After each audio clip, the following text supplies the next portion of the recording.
ሰላም ሰላም ጤና ይስጥልን የተወደዳችሁና የተከበራችሁ የጊዜ ሚዲያ ቤተሰቦች እንዴት አላችሁ? በያላችሁበት የዓለም ጫፍ በያላችሁበት የሀገር ጥግ ሁሉ ሰላም፣ ፍቅር፣ ጤና ትሆኑ ዘንድ ዘወትር ምኞታችን ነው። ኤልያስ ደግነት ነኝ። የምትከታተሉት ደግሞ ጊዜ ሚዲያን ነው። በዛሬው መሰናዷችን ከቀነኒ ሞት ጋር ተያይዞ በሕግ ጥላ ስር የሚገኘው ድምፃዊ አንዱዓለም ጎሳ ዛሬ ለሁለተኛ ጊዜ ፍርድ ቤት መቅረቡ ተሰምቷል። የፍርድ ቤት ሂደቱ ምን ይመስላል የሚሉና ሌሎች ጉዳዮች እንዲሁ ከቀነኒ ሞት ጋር ተያይዞ በማህበራዊ ሚዲያ ላይ ሲመላለሱ የነበሩ አንዱዓለም እስር ቤት እያለ የነገረኝን ብሎ የልብ ወዳጅ ነኝ ያለ ግለሰብ ስለ ጉዳዩ የተናገረውንና ሌሎች መረጃዎችን ወደ እናንተ ይዘልን ቀርብ ነው። እስከ ፕሮግራማችን ፍጻሜ ድረስ አብራችሁን ቆዩና መሰናዷችንን ተከታተሉልን። በቆይታቸውም ታዲያ ጊዜ ሚዲያን ሼር፣ ላይክ፣ ሰብስክራይብ፣ ኮሜንት በማድረግ ቤተሰብ ታደርጉን ዘንድ ከወዲሁ በትህትና ጠየቅን። አብራችሁን ስለምትቆዩ እጅግ በጣም ከልብ አድርገን እናመሰግናለን። ክበሩልን።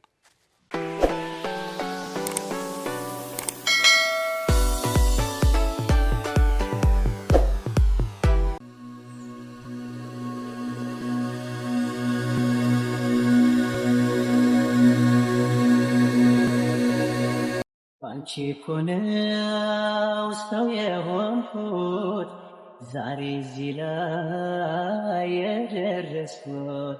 የሟች ቀነኒ ጉዳይ ዛሬም ውሎ አድሮ ከየሰው ልብና አእምሮ ውስጥ ሊወጣ አልቻልም። አሁንም የቀነኒ ጉዳይ በየማህበራዊ ሚዲያው መነጋገሪያና በገድሏታል አልገደላትም መካከል ሁለት ጎራዎች መካከል ክርክሩና አታካራው ባያሌው ቀጥሏል። እዚህ ጋር ያለው እውነትና ሀቅ ቢኖር የሆነውን የተደረገውን ነገር የሚያውቀው ፈጣሪና በወቅቱ ቤት ውስጥ የነበሩ ሰዎች ብቻ ናቸው። ከዛ በመለስ ፖሊስ ማድረግ የሚገባውን ሳይንሳዊ ምርምር አድርጎ የሚደርስበት እውነትና ሀቅ ይሆናል። የቀነኒ ወዳጅ ዘመዶች አሁንም ፍትህ ናፋቂና እውነት ፈላጊ ሆነው አሉ። እርግጥ ነው የቀነኒን ጉዳይ ሁሉ ሰው በጉጉት እየጠበቀ ይገኛል። ዛሬም ድረስ እውነቷ ካልወጣ እረፍት የለንም የሚሉ የሚያውቋትም የማያውቋትም ሰዎች አስተያየቶቻቸውን ባያሌው እየሰጡ ይገኛሉ። ከቀነኒ ሞት ጋር ተያይዞ የመጀመሪያ ተጠርጣሪ የሆነው ድምፃዊ አንዱዓለም ጎሳ በሕግ ጥላ ስር ከዋለ ቀናት ተቆጥረዋል። ቀነኒ ሕይወቷ ካለፈ በኋላ እስር ቤት ሄጄ የሆነውን ነገር በሙሉ በግልጽ ጠይቄው የነገረኝ ነገር አለ ብሎ ጋራው ወዳጁም ነገር መነጋገሪያ ሆኗል። እርሱን የምንመለስበት ጉዳይ ይሆንና ድምፃዊ አንዱዓለም ጎሳ ዛሬ ፍርድ ቤት ከመቅረቡ ጋር ተያይዞ ያለውን መረጃ እንንገራችሁ። ከቀነኒ ሞት ጋር ተያይዞ የመጀመሪያ ተጠርጣሪ የሆነው ድምፃዊ አንዱዓለም ጎሳ በሕግ ጥላ ስር ከዋለ ቀናት አልፈው ሳምንታት ተቆጥረዋል። ቀነኒ ሕይወቷ ካለፈ በኋላ እስር ቤት ሄጄ የሆነውን ነገር በሙሉ በግልጽ ጠይቄው የነገረኝ ነገር አለ ብሎ አንዱዓለም ነገረኝ ያለውን በማህበራዊ ሚዲያ ያጋራ ወዳጁም ነገር መነጋገሪያ ሆኗል። እርሱን የምንመለስበት ጉዳይ ይሁንና ድምፃዊ አንዱዓለም ጎሳ ዛሬ መጋቢት 17 ቀን 2017 ዓ.ም ፍርድ ቤት መቅረቡን ሰምተናል። ከዚህ ጉዳይ ጋር ያለውን እንንገራችሁ። ከባለቤቱ ቀነኒ አዱኛ ሞት ጋር በተያያዘ ከዚህ በፊት በቁጥጥር ስር የዋለው ሙዚቀኛ አንዱዓለም ጎሳም ዛሬ ፍርድ ቤት ሲቀርብ ለሁለተኛ ጊዜው ነው። ከዚህ በፊት ከዛሬው ችሎት ቀደም ብሎ መጋቢት 4 ቀን 2017 ዓ.ም አራዳ በሚገኘው የፌዴራል ፍርድ ቤት መቅረቡ ይታወቃል። መጋቢት 4 በዋለው ችሎት አንዱዓለም በዋስትና እንዲወጣ በጠበቆቹ የቀረበውን ጥያቄ በነፍስ ግድያ የተጠረጠረ በመሆኑ ውድቅ እንደተደረገ ጠበቃው ከቢቢሲ ጋር ባደረጉት ቆይታ ተናግረው ነበር። ሞዴል እንዲሁም የማስታወቂያ ባለሙያ የሆነችው ቀነኒ አዱኛ መጋቢት 1 ቀን 2017 ዓ.ም ሌሊት 10 ሰዓት አካባቢ ከአንዱዓለም ጋር ከሚኖሩበት ውዳሴ ከተሰኘው ህንፃ 5ኛ ፎቅ በረንዳ ላይ ለጊዜው ምክንያቱ ባልታወቀ ሁኔታ መውደቋ ለህልፈቷ ምክንያት መሆኑን ፖሊስ አመልክቶ ነበር። መጋቢት 4 በዋለው ችሎት ቀነኒ መጋቢት 1 ቀን 2017 ዓ.ም ሌሊት 10 ሰዓት ገደማ ከምትኖርበት አፓርታማ ላይ ማለትም ከ5ኛ ፎቅ ላይ ወድቃ ህይወቷ ማለፉን ነበር ፖሊስ ያስረዳው። ምርመራ ለማድረግ 14 ቀናት የጠየቀው ፖሊስ እስካሁን ድረስ አሻራ ማንሳትና የአስክሬን ምርመራ ማድረግ እንዲሁም የሰው ማስረጃ ማሰባሰብ ላይ እንዳለ አስታውቆ ለምርመራ የሚሆኑ ፎቶግራፎች ከመዝገቡ ጋር ለማያያዝ የሰዎችን ምስክርነት ለመሰብሰብና የአስክሬን ምርመራ ውጤት እስኪመጣ ድረስ ምርመራ ለማድረግ ሌላ ተጨማሪ 14 ቀናት ይሰጠኝ ብሎ በጠየቀው መሰረት ፍርድ ቤቱም ለምርመራ የጠየቀውን ተጨማሪ ቀን ፈቅዶ ቀጣዩ ቀጠሮ ለዛሬ ተቀጥሮ ነበር። በዚህ መሰረት ድምፃዊ አንዱዓለም ጎሳ ዛሬ ለሁለተኛ ጊዜ ፍርድ ቤት የቀረበ ሲሆን ፖሊስ በድምፃዊ አንዱዓለም ጎሳ ላይ በሚያደርገው የምርመራ ስራ ላይ አንዳንድ የምርመራ ውጤቶች ስላልደረሱልኝ ተጨማሪ ቀናት ይሰጠኝ ሲል ጠይቋል። ፖሊስ ይሰጠኝ ባለው ተጨማሪ ቀናት መሰረትም ፍርድ ቤቱ ለፖሊስ ተጨማሪ 12 የምርመራ ቀናትን ፈቅዷል።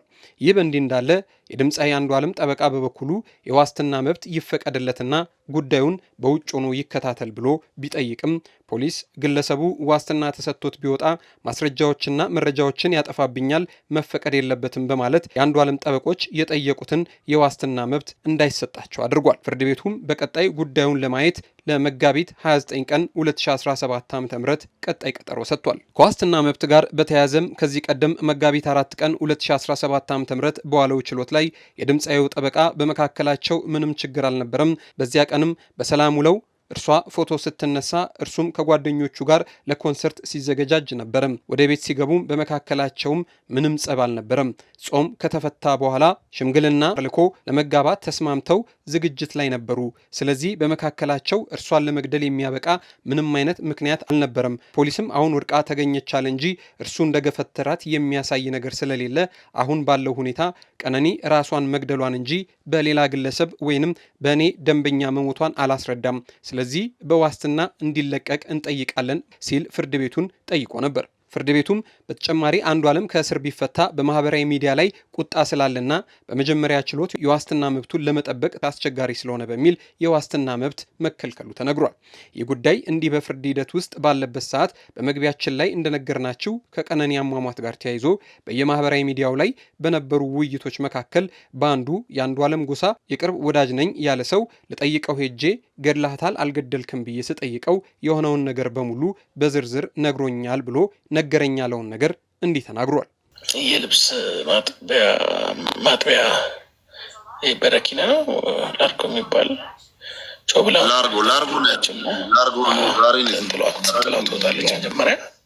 ከዛ ከመኝታ ቤት ተከትሏ ሲሄድ ልጠጣ ነው ላርጎ ይበል እንጂ አይሲንክ ላርጎ ሳይሆን በረኪና ይመስለኛል።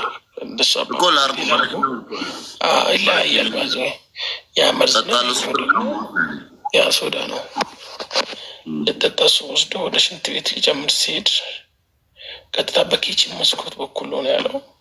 እየወደቀ ነገር ነው የሰማሁት ነው የሚለው እሱ። ዞር ብሎ ወደዛ ሲገባ ኦልሬዲ የለችም የሚል ነገር ብለኛ የነገረን ነገር። ከዛ በኋላ የተከሰቱ ነገሮች ትንሽ ለማውራትም ይከብዳል። ወደ መሬት ካረፈች በኋላ ወረዱ ሁሉም ሰዎች። ከስር የሚሰሙ ሰዎች አሉ። ድምፁ ምን ያህል ከባድ እንደማይሆን ታውቃላችሁ። ከዛ ልጅቷን አፋፍሷት በሱ መኪና ከታች የነበረ ግራውንድ ላይ እሱ ያደገችበት ቦታ የነበረው አንድ የባንክ ሹፌር ነው። የእሱ መኪና እየነዳ ሄዱ። ሁላችንም ከዛ የሰማ ነው ከዛ ባለ ነገሮችን የሰማ ነው እና ሄድ ነው።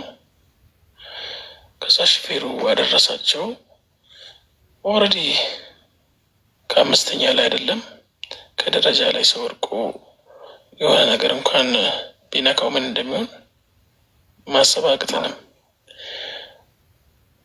ያው ሹፌሩ አደረሳቸው። መኪናውንም እሱ ካዝና ከፋች ነኝ ብሎ እዛው ነው ተለሄደው። እሱንም ፖሊስ ይዞት ሄደ። ከዛ በኋላ ነው ሁላችንም የደረስነው። ሌሎች ሰዎች የመጡት በመግቢያችን እንዳልነው ፖሊስ በምርመራ ስራውን ሰርቶ የሆነውን ይሄ ነው ብሎ ጉዳዩን ለሕዝብ ይፋ እስኪያደርግ ድረስ የሚሰማውን ነገር ሁሉ አምኖ መቀበል በብዙ መልኩ አስቸጋሪና አዳጋች መሆኑ እሙን ነው። ለዚህም ነው ሁሉን ነገር ከፈጣሪና ከአድራጊ ተደራጊዋ በስተቀር የሆነውን ለጊዜው የሚያውቅ የለም ያልነው። ቀነኒ ገና የኖረችውን ብዙ እጥፍ ልትኖር የሚገባት ሰው ነበረች። ያ ሊሆን ግን አልቻለም። እርሷ ላትመለስ ሄዳለች። በቁም ያሉ ወዳጅ ዘመዶቿ በተለይ ደግሞ እናትና አባቷ ህመማቸው ብርቱና ካለት የገዘፈ ነው።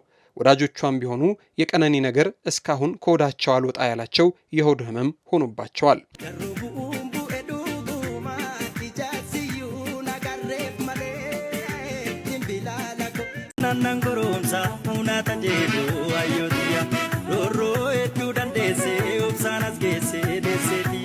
ባንቺ እኮ ነው ሰው የሆንኩት ዛሬ እዚህ ላይ የደረስኩት። የተወደዳችሁና የተከበራችሁ የጊዜ ሚዲያ ቤተሰቦች ለዛሬ የነበረን መረጃ ይህንን ይመስል ነበር።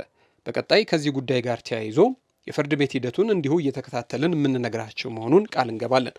አብራችሁን ስለቆያችሁ እጅግ በጣም ከልብ አድርገን እናመሰግናለን። ክበሩልን። ጊዜ ሚዲያን አሁንም ሰብስክራይብ በማድረግ ቤተሰብ ታደርጉን ዘንድ በትህትና ጠየቅን። እናመሰግናለን።